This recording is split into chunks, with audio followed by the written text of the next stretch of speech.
So we did all these rescues in Macapa. So many, we couldn't even keep track, right? It was crazy. And so we get all these kids and we get them in the room and into the police station in Macapa. And then I want to go see them because it's dark. We're pulling them out. The cops are here. We're all over the place. And so I want to go see all the kids. And we walked in.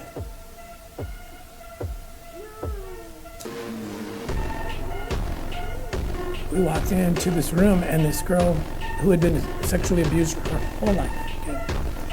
And I remember I walked in, the first thing I noticed is her arms were just bleeding, just like I've never seen anything like it, honestly. And she was kind of whimpering, and Lily was holding her, and the social worker. And she doesn't know who's here. She didn't know she was going to be rescued that day or that night. You know, she doesn't know.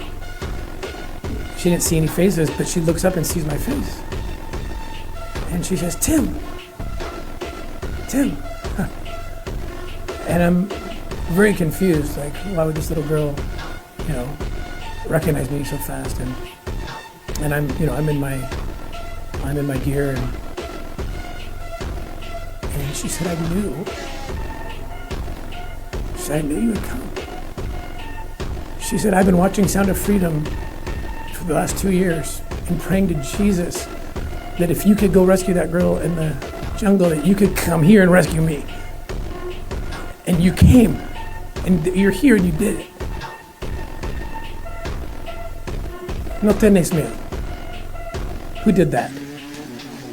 Who answered a 1 in a billion chance prayer like that? If he can answer the prayer of that little girl, what's he going to do when the second largest Christian nation on the planet starts praying? What's he going to do? I know what he's going to do. I've seen what he's going to do. And that's why we don't have to fear. There's a lot of fear in this country.